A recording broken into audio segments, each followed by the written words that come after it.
In this video segment, I will be showing you how to use the advanced scripting approach to create commands in Dragon. As you recall in the last session, I said the word stop to try to shut the microphone off, and I forgot that I didn't create the command in this profile. The default command to put the microphone in sleep mode, not shut off, I mean, in the sleep mode, is go to sleep. I wanted a shorter word to do that, and so I like to use the word stop.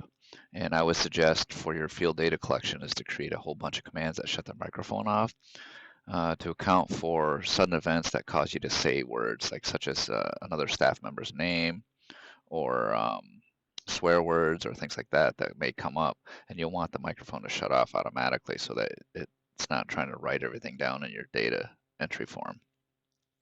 So we'll go to Tools Command Browser to create the command stop. This computer is an older computer, so I apologize for it going so slow. So we're going to create a new command, and we're going to call it stop. As you recall, you have to name every command and train the voice to in your profile. Stop.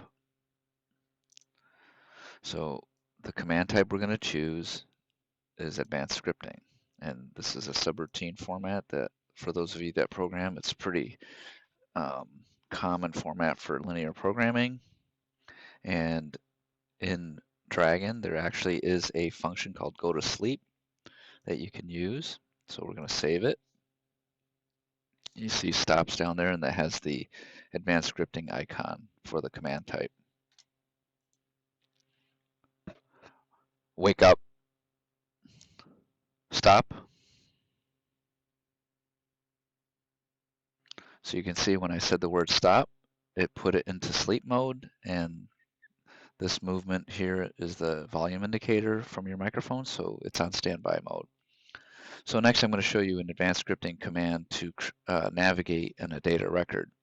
In our field collections, every fish is measured for most of these fields on the left, so you can speech through those, and then I created the command to go to the next record.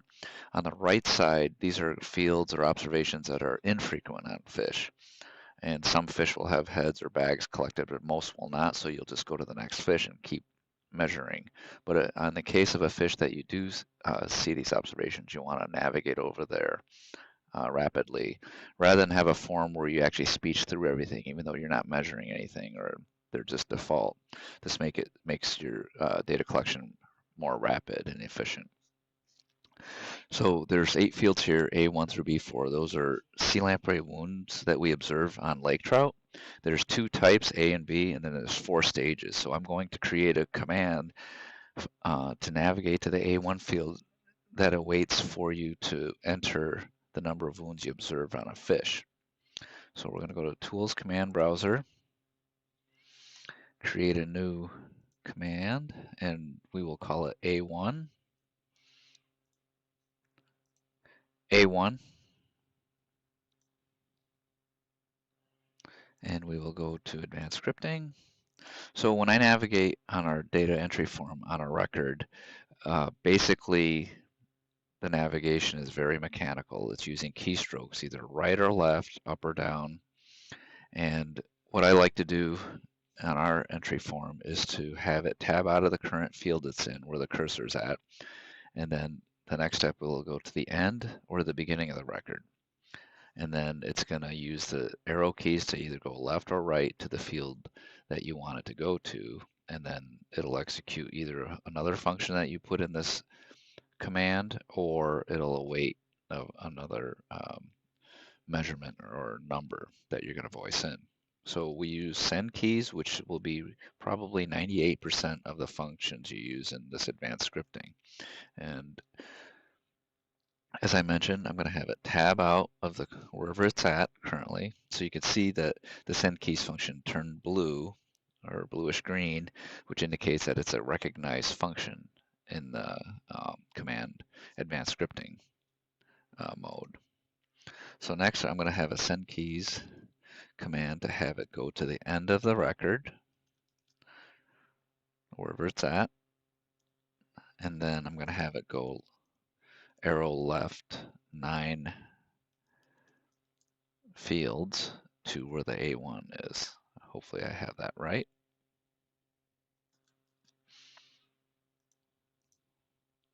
and we're going to save it. So let's test to see if I got this correct. Okay, so I must have a syntax error. So I did type something wrong. So that's good that it caught that. So we should be good to go now. So that's the format, and you can look under help for the rest of the parameters that are required. These are the most basic minimum things that you would put in, which are basically keystrokes that you have. And there's probably other parameters here to make it more sophisticated, but we don't need it for this example. So I'm going to hit save. You can see the A1, and then you see again the icon is different than the step-by-step, which is what we used in the last session for Klingon. So I'm going to close this out, and let's see if this works. Wake up. A1. 2. Stop.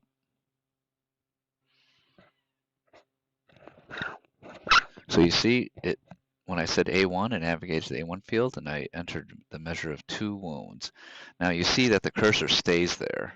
What I like to program in all of my lamprey fields is for as soon as there's a value entered, it'll tab out the cursor. It's not necessary. And I do this in Access. For those of you that develop forms in Access, you can do this as an event procedure. So after A1 field is updated, it'll execute basically a tab keystroke to get out of here, but it's not necessary.